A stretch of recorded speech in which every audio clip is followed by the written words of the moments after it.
Shalom, salam jumpa kembali kepada Bapak Ibu Saudara, sahabat konsep yang menyaksikan dimanapun Anda berada. Kita bersyukur karena Tuhan memberikan kita kesempatan sekali lagi untuk boleh belajar bersama, berdiskusi dari pelajaran sekolah sahabat. Dan malam hari ini, di waktu yang baik ini, kita telah sampai ke pelajaran yang ke-9. Membalikkan hati mereka, yang nanti akan dibawakan ringkasannya oleh pendeta muda Adrian Runesi, dan setelah itu kita akan berdiskusi.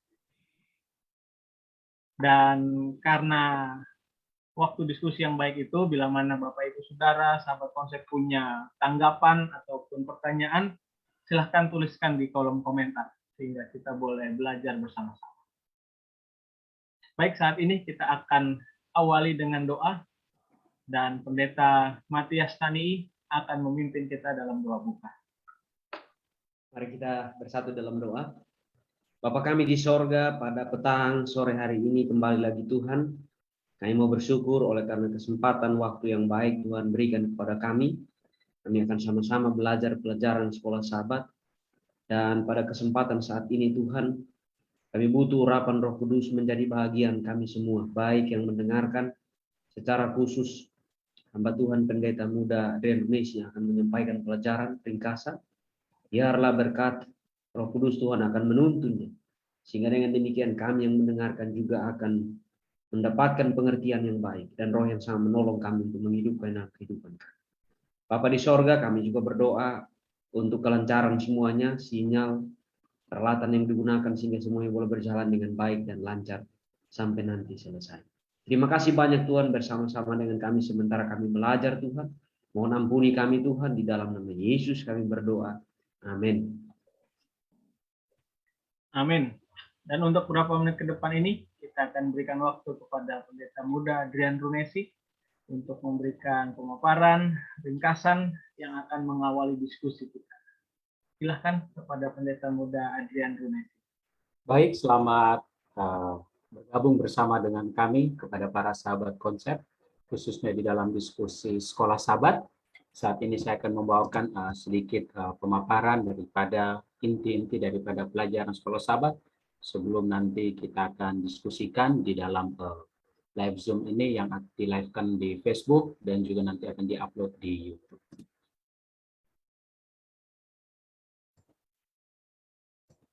Baik, pembahasan kita khususnya sepanjang akan minggu ini berjudul tentang membalikkan hati mereka.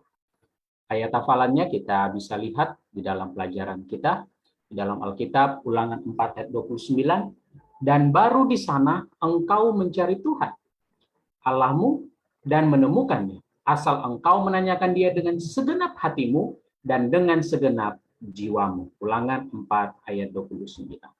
Baik, di dalam pelajaran sekolah sahabat kita, khususnya di pelajaran yang hari Minggu, judulnya adalah Mi Yiten. Nah, apa itu Mi Yiten? Mi adalah sebuah pertanyaan tentang siapa. Dan Yiten berarti akan memberi. Maka secara literal, Mi Yiten berarti siapa yang akan memberi. Nah, di dalam perjanjian lama, frasa tersebut menyatakan ide dari sebuah harapan atau sebuah keinginan. Tuhan adalah pencipta kita. Dia yang menjadikan segala sesuatu bahkan dengan ucapannya. Namun segala sesuatu diciptakan menurut aturan Tuhan dan ada batasannya. Bahkan manusia diciptakan sempurna tapi memiliki pilihan. Artinya Tuhan tidak mengatur terhadap pilihan manusia itu atau tidak memaksa kepada pilihan daripada manusia. Jadi penggunaan kata miyiten ini menyatakan bahwa Allah tidak bisa menginjak-injak kebebasan itu. Nah, di dalam pelajaran sekolah sahabat kita ada diberikan beberapa contoh-contoh di dalam Alkitab. Contohnya Keluaran 16 ayatnya yang ketiga. Kalau saja kami mati tadinya di tanah Mesir oleh tangan Tuhan. Nah, itu kan contoh-contoh seperti itu. Ada frasa-frasa seperti itu ya. Kalau saja. Nah, jadi itu contoh-contoh tentang kata miyiten. Jadi siapa yang sebenarnya apa? Yang memberi ini, tetapi sebenarnya itu sebagai apa? Ungkapan dari apa? Dari hati ya, akan keinginan hati yang mereka harap. Lalu, carilah aku dan kamu akan menemukan aku. Tuhan kita Maha tahu. Dia tahu lebih dahulu apa yang akan terjadi. Bahkan apa yang akan terjadi pada kerajaan yang akan datang. Dia sudah tahu. Itu sama seperti di dalam Daniel pasal 7. Tentang apa yang terjadi dengan masa depan daripada dunia ini. Seperti juga apa yang terjadi dengan Petrus. Yang akan menyangkal Yesus, dia sudah lebih dahulu tahu. Jadi Yesus pun sudah tahu ya. Tuhan kita sudah tahu terlebih dahulu apa yang akan terjadi di depan. Tuhan sudah mengamarkan kepada orang Israel untuk tidak membuat patung berhala dan menyembahnya. Kita bisa lihat di dalam Ulangan 4 ayat 15 sampai 20. Musa tahu hal ini tidak akan langsung terjadi. Waktu Tuhan berfirman supaya mereka tidak menyembahkan berhala itu, Musa tahu bahwa ini tidak akan langsung terjadi. Namun berulang kali dari satu generasi ke generasi lain, ternyata mereka melanggar aturan daripada Tuhan itu. Makanya mereka selalu diingatkan. Namun Tuhan kita penuh kasih, ya penuh dengan kasih karunia. Dia selalu mencari umatnya yang selalu menjawab darinya. Walaupun kita jauh, Tuhan tetap selalu mencari kita.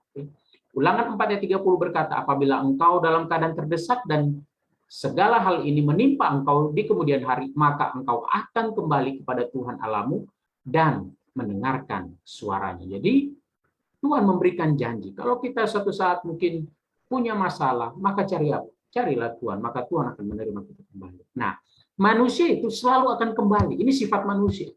Manusia itu selalu akan kembali kepada Tuhan ketika ada masalah dalam hidupnya. Namun, Tuhan merindukan umatnya untuk selalu setia kepadanya. Nah, kadang-kadang kita itu kalau udah dapat teguran dulu, mungkin kita terdesak, baru kita mulai cari Tuhan. Itu benar, itu positif ya. Tetapi yang paling penting adalah bagaimana supaya kita benar-benar tinggal di dalam kebenaran firman Tuhan.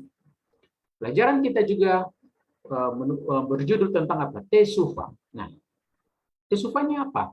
Kalau kita lihat di dalam Galatia 6 ayat 7 dan 8, di sana dikatakan jangan sesat. Allah tidak membiarkan dirinya dipermainkan. Karena apa yang ditabur orang, itu juga yang akan dituainya. Sebab barang siapa menabur dalam dagingnya, ia akan menuai kebinasaan dan dari dagingnya. Tapi barang siapa menabur dalam roh, ia akan menuai hidup yang kekal dari roh itu. Ya. Nah, segala sesuatu yang kita perbuat ada konsekuensinya. Namun yang Tuhan inginkan adalah agar kita menggunakan kebebasan memilih kita untuk memilih kembali kepada siapa? Kepada Tuhan. Ya. Nah, kata Teshuva memiliki makna. Ketika kita berbalik kepada Tuhan, maka Tuhan pasti akan menerima kita. Itu kita bisa lihat kata ini dalam Ulangan 30 ayat 2, 8, dan 10. Jadi sebenarnya Tuhan akan selalu menerima kita. Jadi kalau kita mau menabur dengan roh, kita mau tinggal di dalam Yesus, maka kita juga akan mendapatkan kehidupan yang kekal. Dengan kata lain, meskipun pelanggaran itu dilakukan, namun kasih setia Tuhan akan memberikan kesempatan kepada umatnya untuk bertobat. Dengan segenap hati. Kasih karunia Allah dan kebaikannya begitu ajaib. Bahkan ketika manusia berdosa, berkatnya akan selalu Ia berikan. Nah, itulah luar biasanya sahabat. Tuhan kita ya. Jadi walaupun kita ini kadang-kadang suka melanggar ya, tapi Tuhan tetap memberikan berkatnya kepada siapa? Kepada kita. Baik. Namun pada akhirnya yang diharapkan adalah agar umat-umat Tuhan bertobat dan menaatinya dengan segenap hati. Ini yang paling penting. Harus menaatinya ya dengan segenap hati. Itulah bukti daripada pertobatan itu. Nah, karena hati itu adalah pikiran ya yang menjadi pusat kehidupan manusia untuk memutuskan sungguh-sungguh mau bertobat. Jadi saudara dan saya mau bertobat atau tidak, itu kita yang tentukan di dalam pikiran kita. Itulah sebabnya umat Tuhan diberikan janji jika sungguh-sungguh berbalik atau bertobat, maka Tuhan akan menerima. Banyak orang bersedih karena mendapat akibat daripada dosa. Namun pertobatan adalah bukan soal bersedih, tapi itu adalah tindakan berpaling dari dosa dan tidak mengulanginya. Jadi banyak orang mungkin bersedih karena mungkin ada akibatnya yang buruk dia terima, ya. Lalu akhirnya dia sedih, aduh kenapa ya aku buat ini, kok jadinya seperti ini. Padahal bukan itu yang paling penting. Yang paling penting adalah bukan soal kesedihan. Tapi pertobatan adalah tindakan berpaling dari dosa dan tidak mengulangi. Bertobat dan diubahkan. Sama seperti Yohanes Pembaptis dalam Perjanjian Baru, yang pelayanannya selalu memanggil orang untuk bertobat. Demikian juga Yesus dalam pelayanannya. Dia juga memanggil orang untuk bertobat. Di dalam Markus 1 ayat 15 berkata, katanya, waktunya telah genap. Kerajaan Allah sudah dekat. Bertobatlah dan percayalah kepada Injil. Nah, Tuhan mau kita agar meninggalkan kebiasaan yang salah, melakukan perintah kebenaran firman Tuhan yang benar. Agar kebenaran itu menuntun kita setiap saat untuk setia kepada Tuhan. Nah, bertobat adalah tidak mengulangi kesalahan yang sama. Dan biarkanlah Roh Kudus Tuhan yang menguasai dan menuntun setiap akan kehidupan kita. Sebagai kesimpulan daripada inti-inti daripada pelajaran sekolah sahabat kita. Hal yang paling penting adalah pertobatan. Mengakui dosa, menyesali dosa, meminta pengampunan, dan pada akhirnya berbalik dari dosa tersebut dengan tidak mengulangi. Selanjutnya, Allah kita adalah Allah yang penuh belas kasihan, makanya orang Israel dan kita semua diampuni ketika kita meminta pengampunan. Jadi kalau kita meminta pengampunan, pastilah Tuhan akan mengampuni kita. Roma 2 ayat 4 berkata, maukah engkau menganggap sepi kekayaan kemurahannya, kesabarannya, dan kelapangan hatinya? Tidakkah engkau tahu bahwa maksud kemurahan Allah ialah menuntun engkau kepada pertobatan? Jadi kemurahan Allah lah yang menuntun kita supaya kita bertobat. Dan itulah bukti kasih karunia Tuhan yang begitu sangat luar biasa kepada kita. Dan melalui tanda-tanda akhir zaman yang saat ini kita sedang hadapi, Tuhan memiliki maksud supaya umatnya kembali setia kepadanya dengan bertobat. Di dalam Matius 24 ayat 4 dan 14 kita bisa lihat tanda-tanda daripada akhir zaman. Di mana intinya adalah tanda-tanda itu untuk menuntun umat-umat Tuhan untuk bertobat dan kembali kepada Tuhan. Memberkati kita semua. Amin. Amin. Puji Tuhan. Terima kasih banyak Pendeta Muda Adrian Brunisi. Ringkasan yang sungguh baik untuk menjadi pengantar kita berdiskusi. Jadi bila mana Bapak Ibu Saudara yang menyaksikan, silahkan tuliskan tanggapan ataupun pertanyaan supaya kita boleh belajar bersama-sama. Ini ada pertanyaan yang sudah masuk. Jadi terlebih dulu saya ingin ke Pendeta Adrian, dan setelah itu ke Pendeta Jeremy Hutajulu untuk pertanyaan yang pertama ini. Nah, pertanyaannya begini Pendeta, bagaimanakah menghindari pertobatan agar tidak menjadikan satu jasa memperoleh keselamatan? Nah, ya, apa bisa dimengerti pertanyaannya? Ya. Atau mungkin maksudnya begini rasanya, maksudnya mungkin maksudnya ini pertanyaan dimasukkan oleh Pendeta Maro. Mungkin Pendeta Maro boleh kasih penjelasan sedikit. Kira-kira pertanyaannya ini harapan jawabannya seperti apa? Gitu. Maksudnya seperti apa? Mungkin sedikit nih Pendeta Maro sebelum ke Pendeta Adrian. Silakan Pendeta. Baik, terima kasih untuk materi yang sudah sampaikan. Jadi dari pelajaran kita ini kan itu mengulas tentang satu panggilan ya, dimana supaya kita menghindari bahwa pertobatan itu menjadi cara kita ya, atau ada jasa kita ya, untuk menemukan atau mendapatkan keselamatan gitu. Karena disinggung di sini pelajaran tadi juga disampaikan pertobatan itu ya untuk memperoleh selain pengampunan adalah keselamatan. Ya. Kira-kira bagaimana kita menghindari agar kita tidak menjadikan pertobatan itu adalah satu usaha untuk memperoleh keselamatan. Baik, terima kasih. Saya boleh paham ya. Jadi sebenarnya begini ya, bahwa keselamatan itu kan yang berikan siapa? Yesus ya. Tuhan kita yang memberikan keselamatan itu. Nah, tetapi ada orang yang berkata begini, mungkin kalau saya menurut firman Tuhan, saya bertobat, saya menurut, saya lakukan semua firman Tuhan, pasti saya akan selamat. Nah, itu salah. Justru tadi pelajaran kita sudah kita belajar ya, aletheia ya. Cari Yesus. Kalau kita cari Yesus, maka Yesus yang akan menuntun kita untuk apa? Bertobat. Kita akan bertobat. Ya. Nah, kalau kita hanya mengandalkan kemampuan sendiri, kita mengandalkan kehebatan, oh saya pasti bisa, nggak merokok, saya pasti bisa nggak mabuk-mabukan gini. Mungkin bisa-bisa saja. Tapi belum tentu kita merasa kita diselamatkan. Tetapi sedangkan yang benar adalah bagaimana keselamatan itu adalah Yesus yang memberikan, ya, Tuhan yang memberikan, itu adalah kasih karunia. Tapi bukti bahwa saya mengasihi Tuhan, saya menerima keselamatan itu, maka saya juga harus bercermin kepada firman Tuhan, yaitu dengan cara saya melakukan menurut perintah firman Tuhan. Ya, jadi bagaimana caranya supaya menghindari itu? Maka ya jangan kita menurut firman Tuhan berpikir bahwa saya pasti akan selamat kalau saya menurut, tidak. Tapi kita buang pikiran itu. Tapi kenapa saya mau menurut firman Tuhan? Karena saya mengasihi Tuhan. Terima kasih. Amin. Terima kasih Pendeta Adrian. Pendeta Jeremy mungkin ada tanggapan tentang pertanyaan yang sama. Silakan Pak Pendeta. Ya, Pak Pendeta, terima kasih. Mungkin salah satunya juga bagaimana supaya tidak membuat pertobatan yang kita lakukan itu menjadi seperti sia-sia, atau dalam arti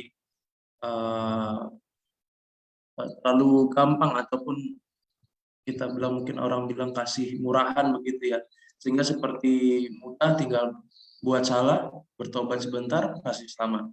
Tapi ternyata belum bertobat yang merubah kehidupan secara keseluruhan, hanya sebuah perasaan yang dia rasa minta ampun dosa, karena sudah minta ampun dosa, sudah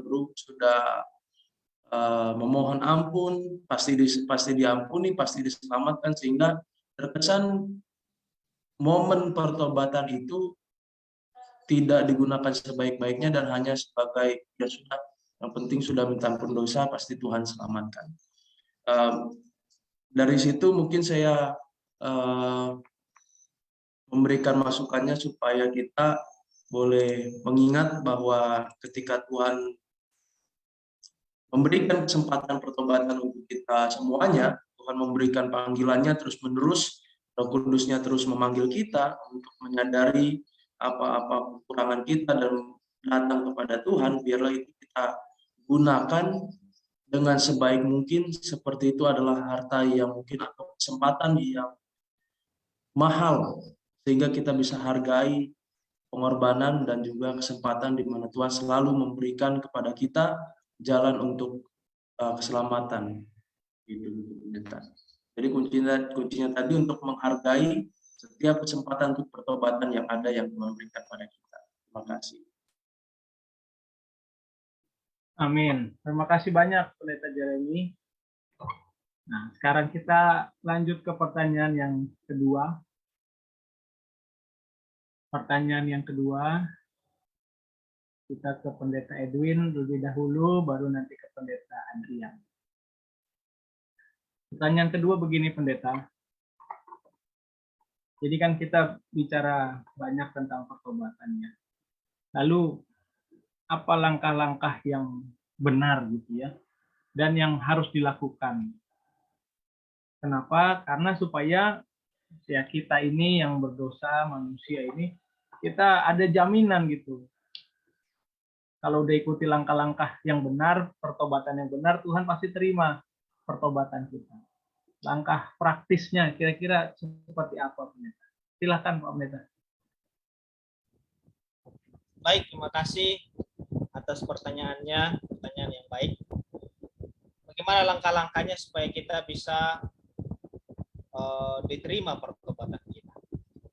1 Yohanes 1 ayat 9 katakan, jika kita mengaku dosa kita, maka Ia adalah setia dan adil, sehingga Ia akan mengampuni segala dosa kita dan menyucikan kita dari segala kejahatan.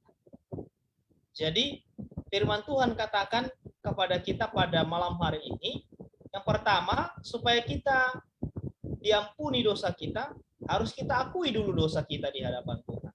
Bahwa saya ini sudah berdosa, Tuhan. Dan yang kedua, kita harus tinggalkan dosa itu. Yang ketiga, kita mau berubah. Kita mau hidup baru bersama dengan Kristus. Dan ketika kita hidup baru dengan Kristus, maka dengan demikian, pastilah ketika kita sudah mengakui, kita mau berubah, Tuhan pasti ampun. Terima kasih. Amin. Terima kasih Pendeta Edwin. Pendeta Adrian boleh menanggapi pertanyaan yang sama tadi.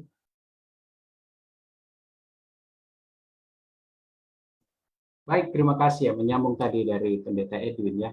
Kita harus mengaku dosa kita ya kepada Allah. Ya. Saya mau baca dulu dalam Kisah 3 ayat 19 dan 20. Kisah pasal 3 ayat 19 dan 20 katakan, karena itu sadarlah dan bertobatlah supaya dosamu dihapuskan. Itu tadi yang dibilang ya. Kalau kita meminta pengampunan, Tuhan akan mengampuni. Agar Tuhan mendatangkan waktu kelegaan dan mengutus Yesus yang dari semua diuntukkan bagimu sebagai Kristus. Jadi harus sadar. Ya. Bagaimana cara sadarnya? Ya datang untuk mencari Yesus ya. Maka kita akan mendapatkan akan kelegaan itu. Makanya Yesus kan juga pernah berkata ya kepada orang-orang yang ada pada saat itu ya, pergilah dan jangan berbuat dosa lagi ya. Pergi, jangan buat lagi dosa ya. Karena segala sesuatu yang kita alami ini kan akibat dari dosa ya. Jadi kalau kita mau mendapatkan kesembuhan ya, mungkin penyakit-penyakit itu kan kita dapat juga karena apa? Karena dosa ya. Maka kalau kita sudah dapat kesembuhan ya jangan lagi buat dosa. Mungkin akibat selama ini sudah buat kesalahan begitu banyak, ya jangan diulangi supaya tidak sakit lagi, kira-kira seperti itu. Jadi ya bertobat dengan cara apa? Tidak mengulanginya lagi. Jadi langkah-langkahnya apa? Jangan ulangi lagi perbuatan-perbuatan dosa itu dan tetaplah setia kepada Yesus, maka kita pun nanti suatu saat akan berbuah ya, dan kita akan berbuah. Terima kasih.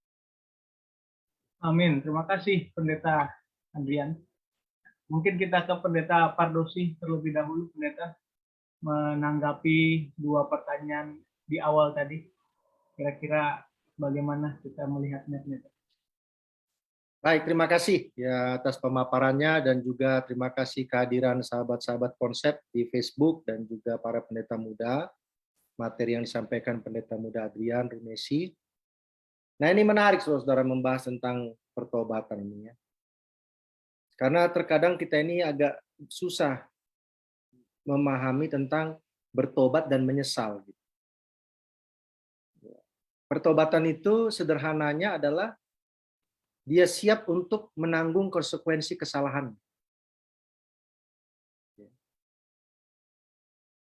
Dan dia mau melakukan apa? Proses perubahan kehidupan. Sementara orang menyesal, kadang-kadang itu terkait kepada konsekuensinya. Gitu. Karena dia akan mendapatkan hukuman, maka dia menyesali dosanya, berharap bahwa hukuman itu akan dibatalkan karena penyesalan yang dia sudah tunjukkan. Padahal bukan begitu. Nah, apakah pertobatan itu sebagai sarana untuk kita selamat? Juru selamat kita itu kan Yesus Kristus. Keselamatan itu kita terima oleh karena kita bertobat. Ya, jadi pertobatan itu adalah jalannya gitu untuk menerima keselamatan itu. Kalau nggak bertobat terus bagaimana menerima keselamatannya? Tapi bukan berarti bahwa pertobatan itulah juru selamat. Pertobatan itu kan sebuah tindakan. Bagaimana tindakan menjadi juru selamat buat kita? Nggak bisa. Ya, itulah mungkin makna pertanyaan yang pertama itu ya, kalau saya tidak salah memahami. Apakah dengan saya bertobat berarti saya itu menyelamatkan diri saya sendiri? Ya nggak bisa juga. Orang pertobatan itu hanyalah jalan saja untuk menerima keselamatan itu oleh iman. Nah, ketika kita belajar tentang pertanyaan yang kedua, kalau mau dihubungkan kepada pertanyaan yang kedua ya, apakah langkah-langkah yang benar dan yang harus dilakukan untuk bertobat sehingga ada jaminan bahwa Tuhan pasti menerima pertobatan kita itu adalah sebuah sikap untuk memulaikan hidup yang baru. Itu jaminannya, bahwa itu memang pertobatan. Masalah konsekuensi itu harus diterima. Apakah nanti konsekuensi itu jadi diberikan atau tidak oleh Tuhan? Ya itu terserah Tuhan, tapi yang penting saya harus bertobat. Saya siap menerima konsekuensinya. Yudas dia tidak bertobat, dia menyesal. Yang dia sesali itu adalah kenapa Yesus itu tidak melepaskan dirinya. Kan itu yang dia sesali. Petrus dia bertobat. Itu sebabnya dia kembali ke tempat di mana Yesus bergumul dalam doa sebelum mati.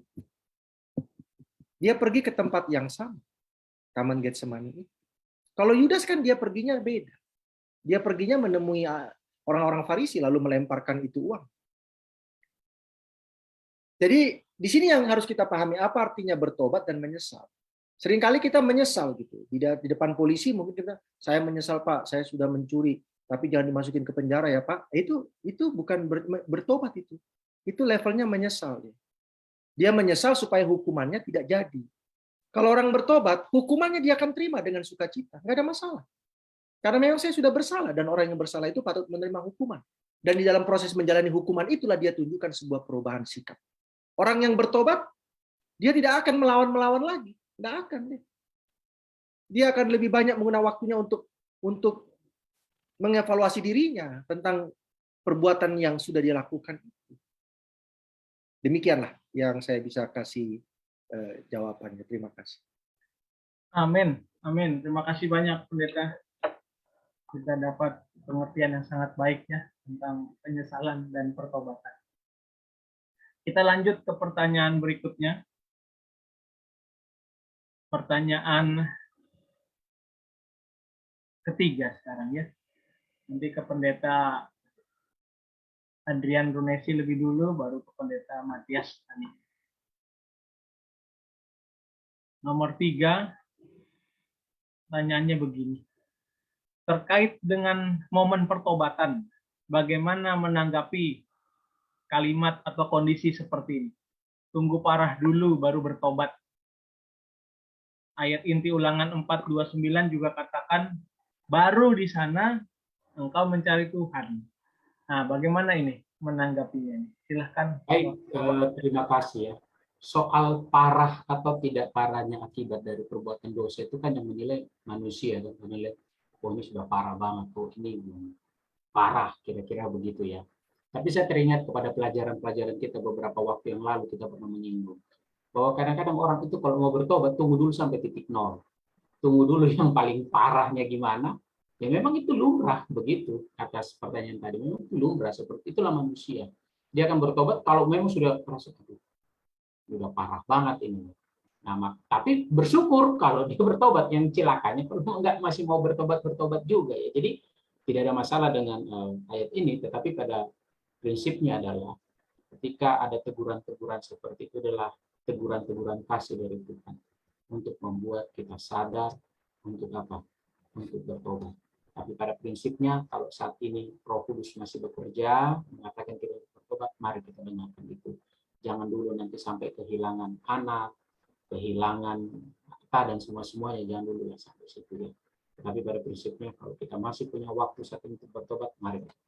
Terima kasih. Amin. Terima kasih Pendeta Adrian. Pendeta Matias tadi boleh menanggapi? Baik, terima kasih banyak ya. Di dalam Alkitab itu dosa adalah pelanggaran hukum Allah, kecil, besar, sama ya, dosa.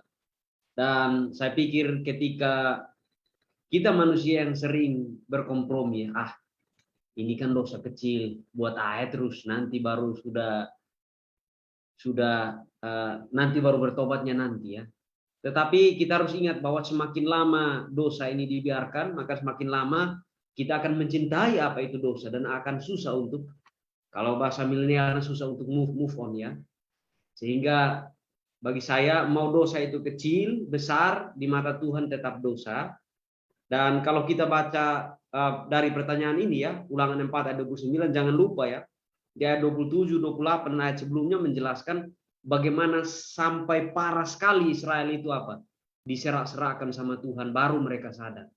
Nah ini menjadi pelajaran penting bagi kita.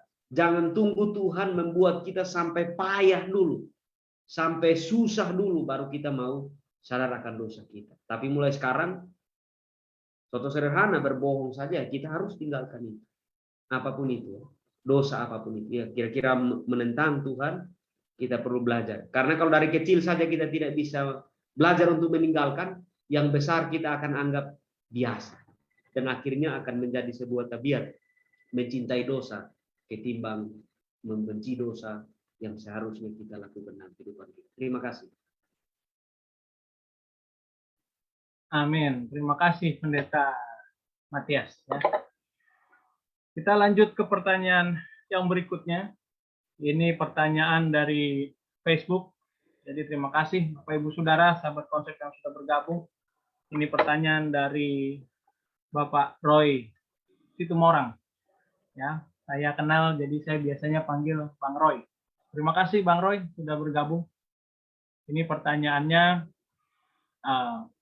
mungkin ada hubungannya, ya mungkin sedikit keluar juga, tapi kita apresiasi, kita hargai pertanyaan sudah masuk, jadi mari kita tanggapi bersama. Lebih dahulu nanti ke Pendeta Alex, lalu ke Pendeta Adrian ya.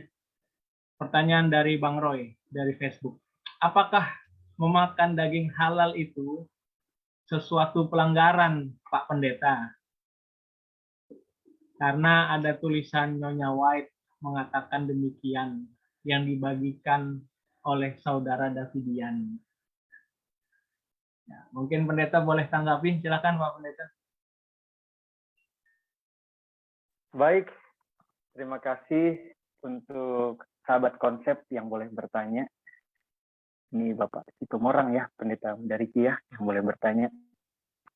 Selamat berjumpa bersama dengan sahabat-sahabat konsep dan juga pendeta Pardosi pada pembahasan diskusi sekolah sahabat kita. Baik, pertanyaannya. Saya memahami pertanyaan ini, apakah bersalah pendeta kalau memakan daging yang halal? Itu ya. Dan dilanjutkan kutipannya, karena menurut sahabat-sahabat dari Davidian yang dikutip melalui kutipan Ellen White, salah memakan daging halal.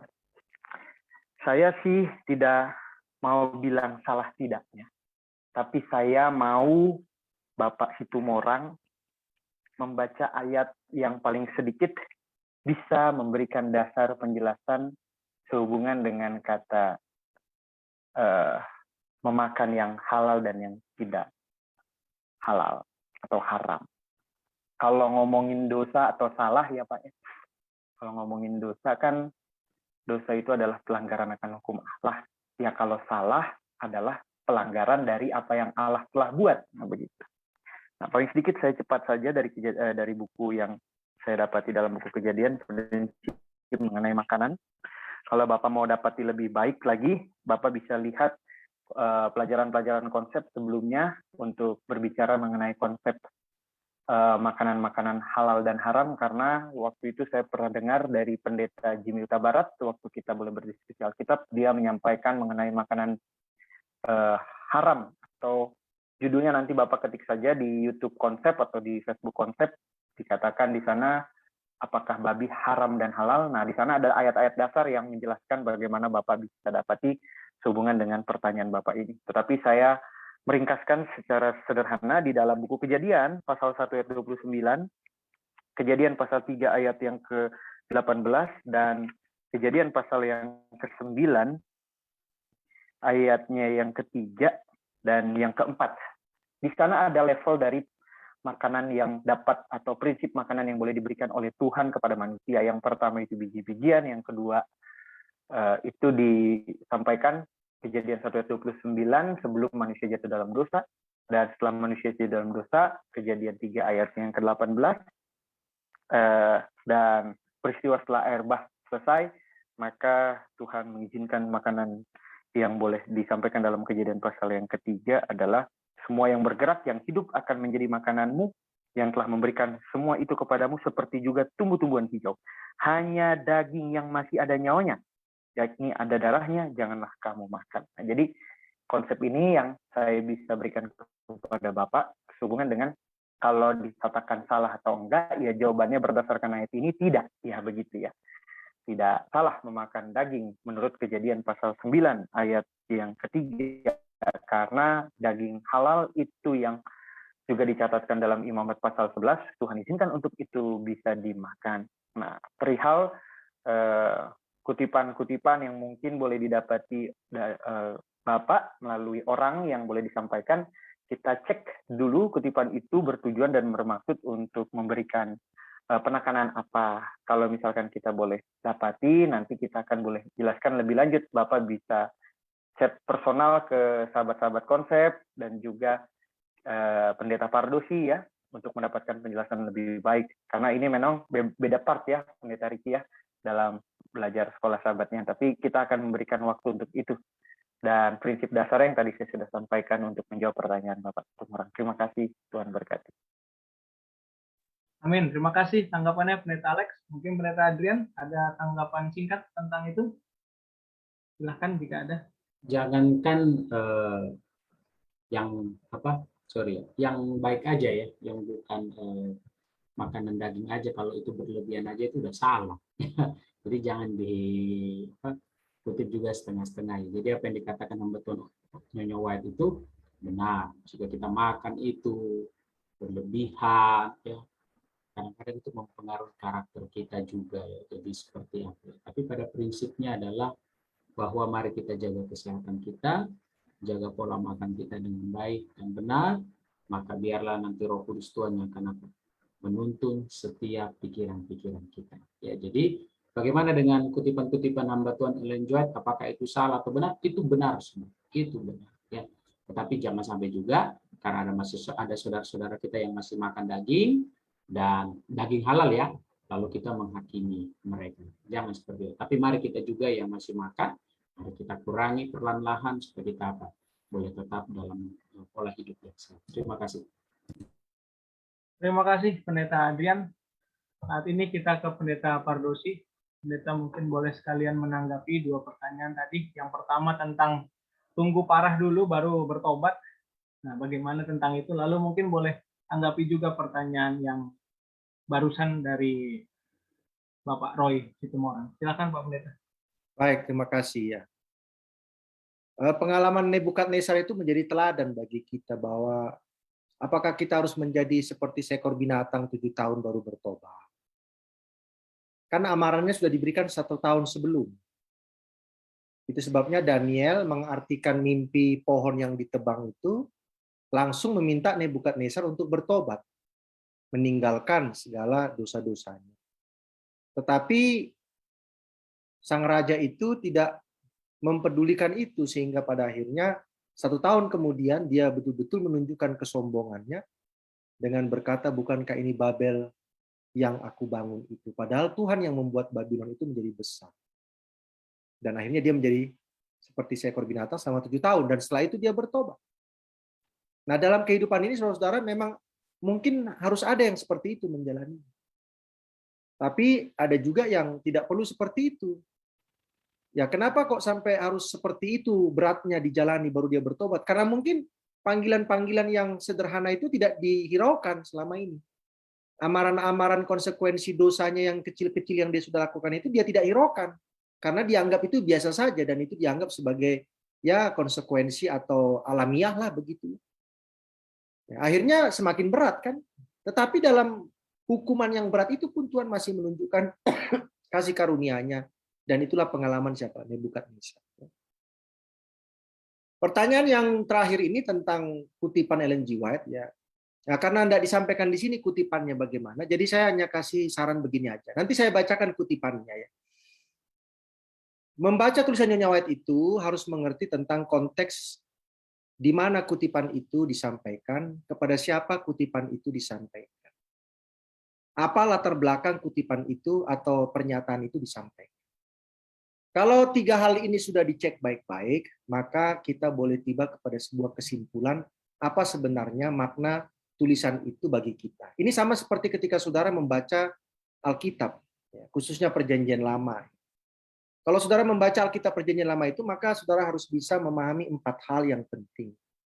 Yang pertama adalah apa pekabaran nabi yang menuliskan pekabaran itu bagi sang nabi dan juga orang-orang yang hidup di zaman sang nabi. Yang kedua adalah apa makna pekabaran sang nabi itu kepada umat-umat Tuhan setelah sang nabi itu meninggal dunia, dan ini bisa puluhan ratusan tahun ke depan. Yang ketiga, apa pekabaran sang nabi itu bagi para penulis Perjanjian Baru? Karena para penulis Perjanjian Baru itu banyak merujuk kepada ayat-ayat di Perjanjian Lama. Dan yang terakhir adalah apa makna pekabaran itu bahkan sampai jauh ke depan, yaitu sampai nanti sebelum Yesus datang yang kedua kali. Nah, oleh sebab itu dalam membaca tulisan Roh Nubuat juga harus demikian.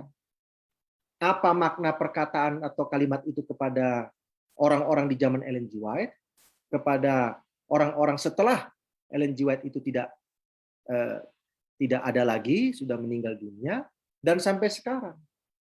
Nah, ini saya bacakan kutipannya ya, kebetulan saya sudah dapatkan. Dalam 16 MR, itu 16 MR itu manuskripnya, 16. Pasal 24. Bunyinya begini ya. Saya baca di akhirnya saja ya, karena kalau baca dari atas nanti waktunya habis. I advise every Sabbath keeping confessor to avoid meat eating.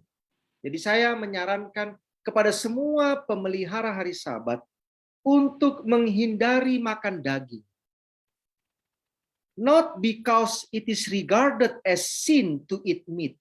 Bukan karena dianggap berdosa kalau makan daging. Bukan karena itu.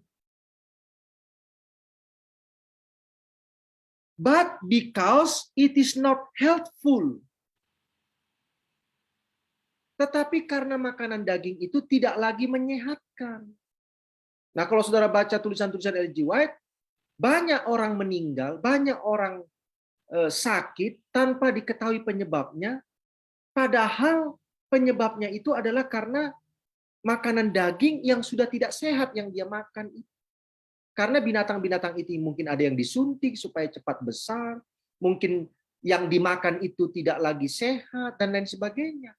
Jadi kalimat ini jelas, kita didorong untuk tidak memakan daging, bukan karena memakan daging itu dosa, tetapi karena daging itu sudah tidak sehat.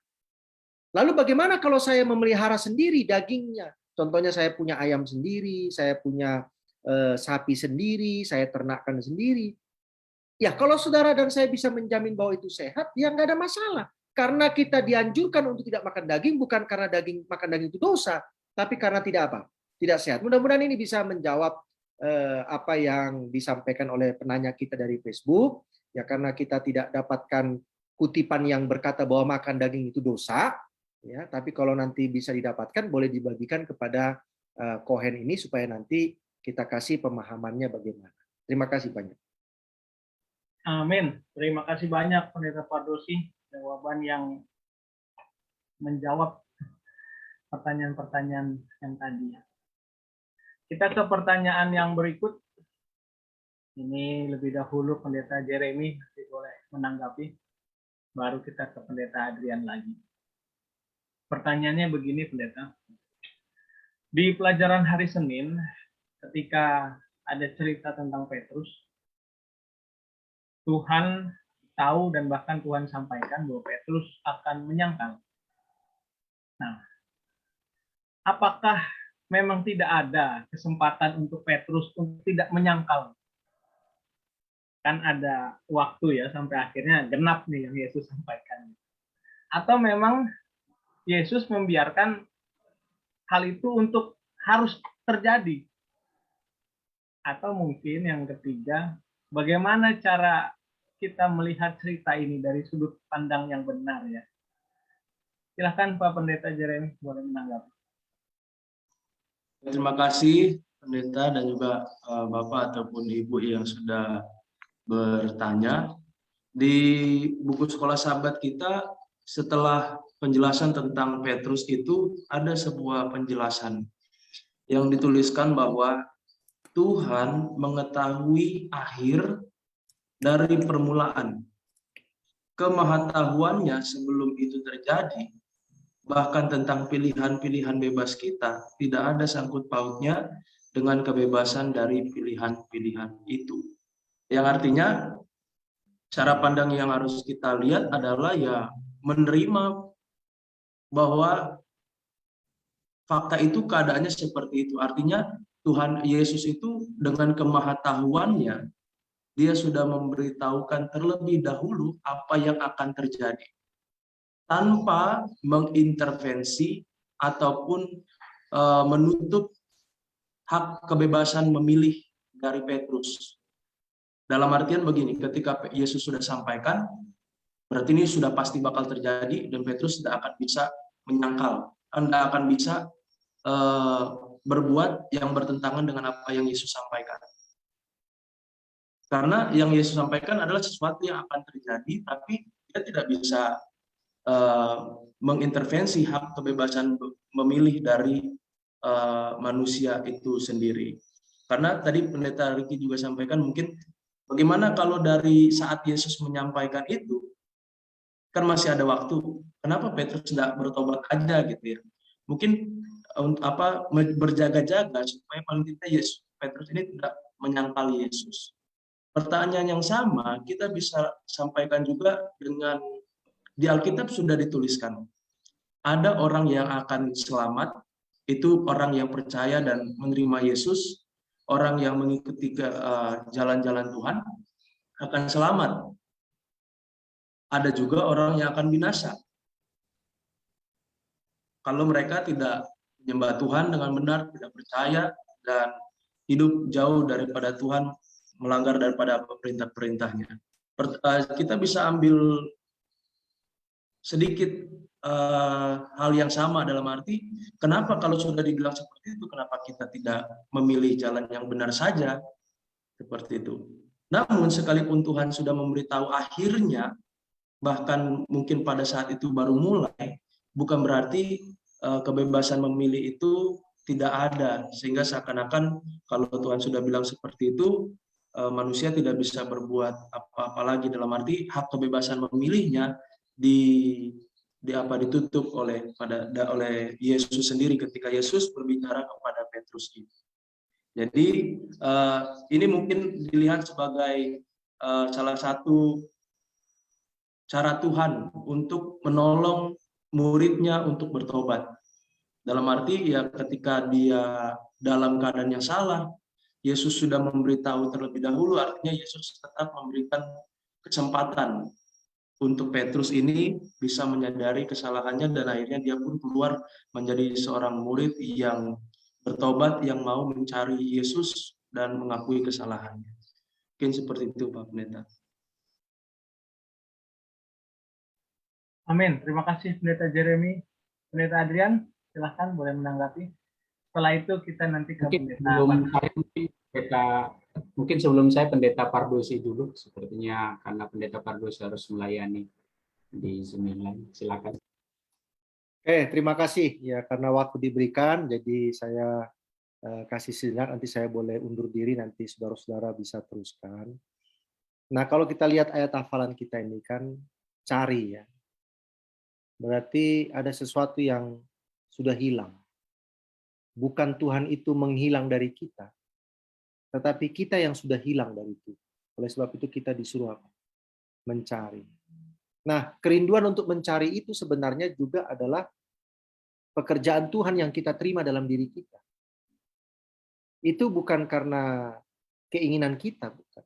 Ya, karena kasih karunia itu masih terus bekerja meskipun orang berdosa, masih bekerja. Itu sebabnya ditimbulkanlah dalam diri kita itu, lalu kita meresponnya. Dan ketika kita meresponnya, maka kita akan apa? Beraksi, yaitu mulai mencari siapa? Mencari Tuhan. Dan itulah pengalaman anak yang hilang itu ya, anak bungsu yang hilang dalam perumpamaan Yesus Kristus itu. Domba, sang gembala yang cari. Dirham, perempuan yang punya dirham yang cari. Kok anak yang hilang nggak dicari bapaknya? Ya kalau mau dicari pun mau dicari kemana, saudara? Karena anak yang bungsu ini punya akal, punya pikiran, dia bisa pergi ke ujung dunia ini. Tetapi ada yang mencari dia. Siapa? Kasih bapaknya itu. Dia teringat kepada kasih bapaknya. Itulah yang mencari dia. Bapaknya secara fisik tidak mencari dia, tetapi kasih bapaknya itulah yang mencari anak yang hilang itu. Demikian juga Tuhan kita itu. Walaupun kita sudah berdosa, tapi kasih Bapa itu tetap terulur menjangkau kita dengan kuasa Roh Kudus itu, sehingga akhirnya kita punya kerinduan untuk mencari Tuhan. Terima kasih banyak, Tuhan memberkati kita semua. Amin. Terima kasih Pak Pendeta Pardosi. Sekarang kita ke Pendeta Adrian. Mungkin Pendeta Adrian juga boleh sekalian closing statement berhubung waktu yang sudah selesai. Silahkan Pak Pendeta. Baik, terima kasih. Mungkin saya menyinggung sedikit tadi pertanyaan tadi mengenai tentang Petrus. Apakah memang Tuhan mengizinkan supaya Petrus untuk jatuh di dalam dosa ya, makanya dibiarkan. Sebenarnya kalau kita baca dalam Matius 26 itu, khususnya di ayatnya yang ke-30 sampai ayat yang ke-35 itu ada percakapan di situ ya antara Yesus dengan murid-muridnya, lalu antara Petrus. Sebenarnya Yesus sudah bilang bahwa akan terjadi sesuatu goncangan ya kepada mereka ya. Lalu sebenarnya Yesus sudah berulang-ulang kali sudah sampaikan bahwa dia harus mati, dia harus ditangkap, dia harus mati di kayu salib, dan dia juga harus dibangkitkan juga pada hari yang ketiga. Nah, lalu Petrus ini terlalu semangat ya, dia bilang, biarpun mereka semua tergoncang, aku tidak kenapa tergoncang. Nah, Yesus sudah bilang, sebenarnya di sini Yesus sudah amarkan ya, aku berkata kepadamu sesungguhnya malam ini sebelum berkokok engkau telah menyangkal aku 3 kali. Ini sudah peringatan, ini istilahnya kayak begini. Petrus, nggak usah kau ngomong banyak, nanti kau sangkal akunya nanti. Ya, jadi nggak usah ngomong banyak gitu kan. Tapi Petrus bilang lagi nih, dia jawab bilang, ayat 35, kata Petrus kepadanya, sekalipun aku harus mati bersama-sama engkau, aku tak akan menyangkal engkau. Semua murid yang lain juga berkata begitu. Nah, jadi dia terlalu semangat. Apa pelajarannya? Kadang-kadang kita ini manusia ini bilang, Yesus Tuhan, aku ikut engkau, saya mau ikut engkau Tuhan. Apapun yang terjadi, saya tetap di dalam kebenaran. Giliran ada masalah, mulai apa? Lari dari kebenaran firman Tuhan. Begitu ada goncangan, sudah lari, sudah takut, tidak membuktikan. Jadi apa yang saya maksudkan di sini adalah mari kita buktikan apa yang kita katakan. Jadi apa yang kita katakan, kita pikirkan, kita lakukan yang benar itu. Jadi jangan kita juga terlalu semangat asal-asal bicara, oh saya ini pasti begini, oh saya ini. Jangan. Lebih baik kita melakukan apa kebenaran firman Tuhan itu. Pelajarannya kita pada malam hari ini mengingatkan kepada kita bahwa mari kita kembali kepada Tuhan dengan sungguh-sungguh dengan cara bertobat, tidak mengulangi akan dosa kita. Bukan dengan kata-kata. Oh Tuhan, saya bertobat Tuhan. Oh Tuhan, saya akan setia. Enggak, bukan itu. Bukan yang di mulut, tapi yang dilakukan, yaitu apa? Bertobat. Jadi jangan hanya asal-asal bilang Tuhan, saya akan kembali kepadamu Tuhan. Bukan itu, tapi pertobatan, tidak mengulangi dosa lagi. Itu yang perlu kita lakukan. Terima kasih. Amin. Puji Tuhan untuk waktu yang baik. Kita boleh belajar bersama untuk setiap tanggapan dan pertanyaan dan juga jawaban-jawaban yang telah diberikan. Kami percaya itu boleh menjadi kekuatan ya, kekuatan akan iman dan pengharapan kita. Boleh menambah wawasan akan pengetahuan kebenaran. Baik Bapak Ibu Saudara, kita telah tiba di penghujung waktu. Sekali lagi kami apresiasi waktu yang Bapak Ibu Saudara sahabat konsep berikan untuk belajar bersama. Mudah-mudahan kita boleh selalu bertemu di setiap hari Senin sore ataupun Senin malam untuk belajar bersama-sama. Kita akan menutup acara saat ini dan kami mengundang Pendeta Muda Jeremy Hutajulu boleh memimpin di dalam doa tutup. Mari kita sama-sama berdoa.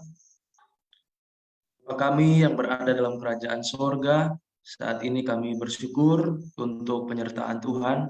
Jika kami boleh berdiskusi sekolah sahabat bersama-sama dengan pendeta-pendeta dan juga sahabat-sahabat konsep, Kau sudah memberkati, menyertai, dan kami mendapatkan pelajaran-pelajaran yang boleh menguatkan kami dalam kehidupan kerohanian kami. Bantu kami ya Tuhan untuk boleh berjalan bersama dengan Tuhan hari demi hari, boleh memiliki pertobatan yang sejati, dan biarlah Roh Kudus selalu hidup dalam kehidupan kami. Inilah doa harapan kami Tuhan, biarlah kiranya Tuhan memberkati kami semua dalam keseharian kami, bahkan malam hari ini, biarlah kiranya Tuhan memberkati kami dengan hal-hal yang baik yang daripada Tuhan saja. Terima kasih Tuhan, besertalah dengan kami semuanya, di dalam nama Yesus Kristus kami telah berdoa. Amin. Amin. Sampai bertemu di waktu berikut. Tuhan memberkati kita semua. Amin.